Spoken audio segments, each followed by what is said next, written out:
1. विश्व का ऐसा कौन सा देश है जहां रात के 12 बजे सूरज निकलता है? विश्व का ऐसा कौन सा देश है जहां रात के 12 बजे सूरज निकलता है? A. Sweden, B. Norway, C. रूस, डी. फिनलैंड। सही उत्तर है बी. नॉर्वे। इसे लैंड ऑफ मिडनाइट सन भी कहते हैं।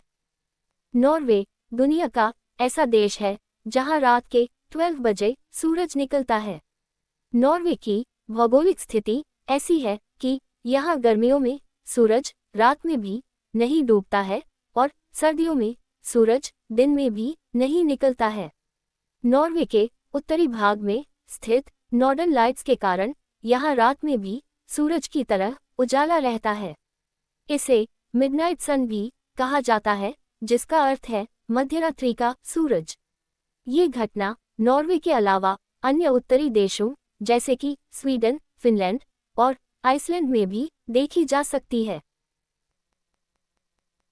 2. भारतीय संविधान के अनुसार भारत का राष्ट्रपति कौन नियुक्त करता है?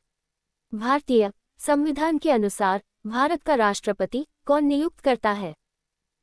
ए. प्रधानमंत्री, बी. मुख्य न्यायाधीश, सी. लोकसभा अध्यक्ष, डी. संसद।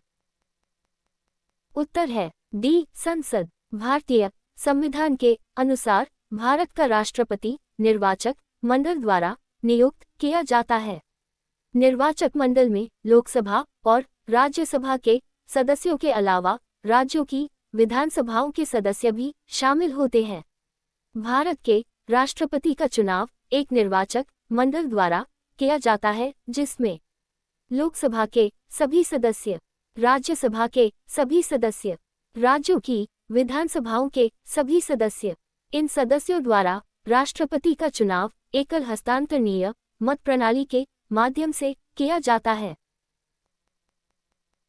3. किस वर्ष में भारत ने अपना पहला अंतरिक्ष उपग्रह आर्यभट्ट लॉन्च किया था? किस वर्ष में भारत ने अपना पहला अंतरिक्ष उपग्रह आर्यभट्ट लॉन्च किया था? ए. 1970, बी. 1972, सी. 1975, डी. 1980। उत्तर है सी. 1975। भारत ने अपना पहला अंतरिक्ष उपग्रह Aryabhata the 19th of April 1975 को लॉन्च किया था। यह उपग्रह सोवियत संघ के सहयोग से लॉन्च किया गया था और इसका नाम महान भारतीय गणितज्ञ और खगोलशास्त्री आर्यभट्ट के नाम पर रखा गया था। आर्यभट्ट उपग्रह का मुख्य उद्देश्य वैज्ञानिक अनुसंधान और प्रौद्योगिकी के विकास के लिए था। इसमें विभिन्न प्रकार के वैज्ञानिक उपकरण लगे हुए थे, जैसे कि एक्स-रे स्पेक्ट्रोमीटर, सौर विकिरण मापी और तापमान नियंत्रण प्रणाली। आर्यभट्ट उपग्रह की सफल लॉन्चिंग ने भारत को अंतरिक्ष अनुसंधान में एक महत्वपूर्ण कदम आगे बढ़ाया और भारतीय अंतरिक्ष अनुसंधान कार्यक्रम के लिए एक नए युग की शुरुआत की।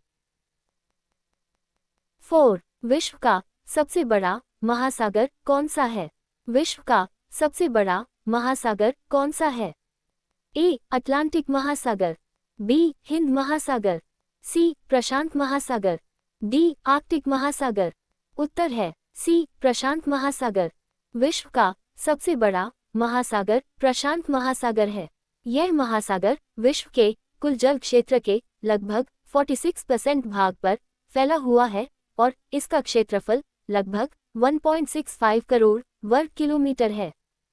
प्रशांत महासागर की सबसे बड़ी विशेषता इसकी गहराई है, जो लगभग 11,022 मीटर है। यह महासागर एशिया, ऑस्ट्रेलिया, अमेरिका और अंटार्कटिका के महाद्वीपों से घिरा हुआ है।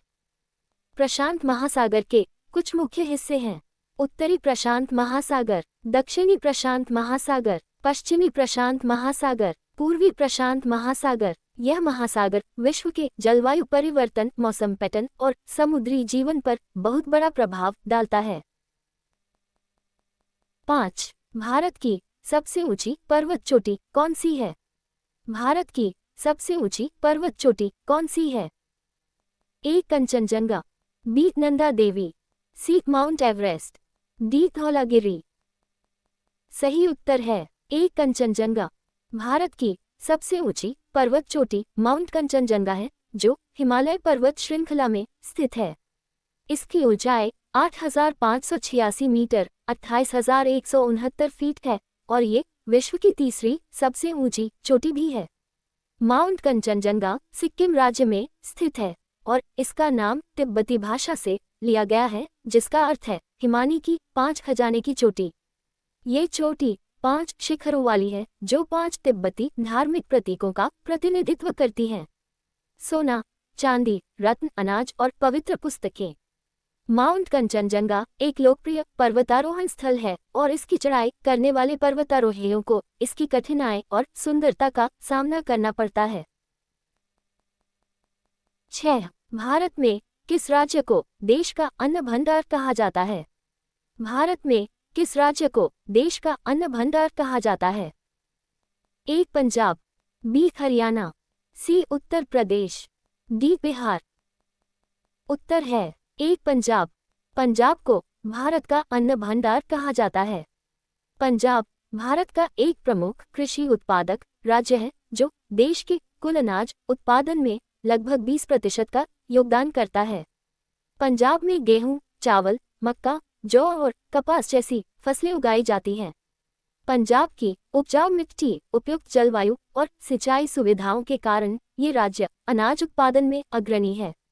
पंजाब के किसानों ने हरित क्रांति में महत्वपूर्ण भूमिका निभाई थी, जिसने भारत को खाद्यान्न में आत्मनिर्भर बनाया था।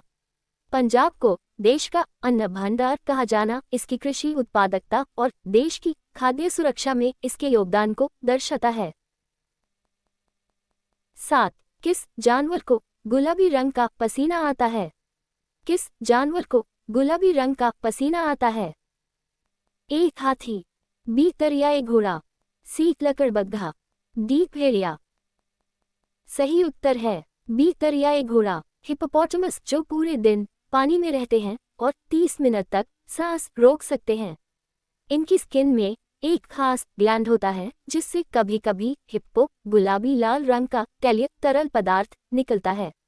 इसे ब्लड स्वेट या आम भाषा में पिंक स्वेट भी कहा जाता है। 8. किस भारतीय सम्राट ने कलिंग पर विजय प्राप्त करने के बाद बौद्ध धर्म अपनाया था? किस भारतीय सम्राट ने कलिंग पर विजय प्राप्त करने के बाद बौद्ध धर्म अपनाया था? ए चंद्रगुप्त मौर्य, बी अकबर, सी अशोक, डी समुद्रगुप्त। उत्तर है सी अशोक। सम्राट अशोक ने कलिंग पर विजय प्राप्त करने के बाद बौद्ध धर्म अपनाया था। सम्राट अशोक एक शक्तिशाली और प्रभावशाली भारतीय सम्राट थे, जिन्होंने मौर्य साम्राज्य का शासन किया था। कलिंग की लड़ाई में विजय प्राप्त करने के बाद सम्राट अशोक ने बौद्ध धर्म की शिक्षाओं को अपनाया और एक बौद्ध अनुयायी बन गए। उन्होंने बौद्ध धर्म के प्रसार के लिए बहुत काम किया और बौद्ध स्तूप, मंदिर और अन्य धार्मिक स्थलों का निर्माण करवाया।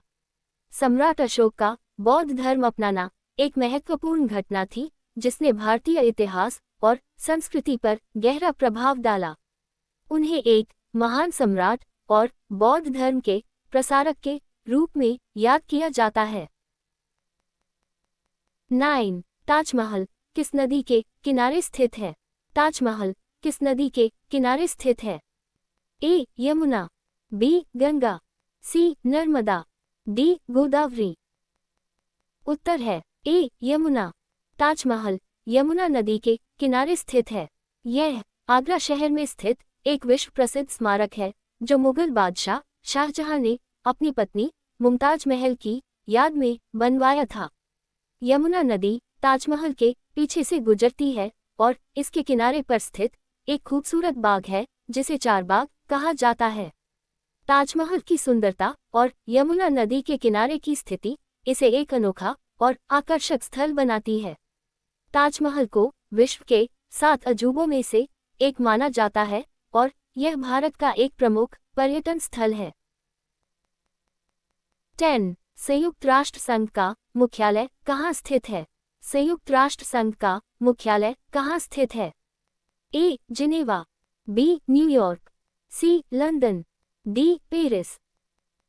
उत्तर है बी न्यूयॉर्क। संयुक्त राष्ट्र संघ का मुख्यालय न्यूयॉर्क शहर, संयुक्त राज्य अमेरिका में स्थित है। यह मुख्यालय मैनहट्टन के पूर्वी भाग में स्थित है और इसमें संयुक्त राष्ट्र संघ के सभी मुख्य कार्यालय और संगठन स्थित हैं। संयुक्त राष्ट्र संघ के मुख्यालय में कई महत्वपूर्ण इमारतें और स्थल हैं, जिनमें सामान्य सभा का हॉल, सुरक्षा परिषद का हॉल, आर्थिक और सामाजिक परिषद का हॉल और सचिवालय भवन शामिल हैं। न्यूयॉर्क शहर में स्थित होने के कारण संयुक्त राष्ट्र संघ का मुख्यालय विश्व के कई देशों से अच्छी तरह जुड़ा हुआ है और ये विश्व शांति और सुरक्षा के लिए एक महत्वपूर्ण केंद्र है।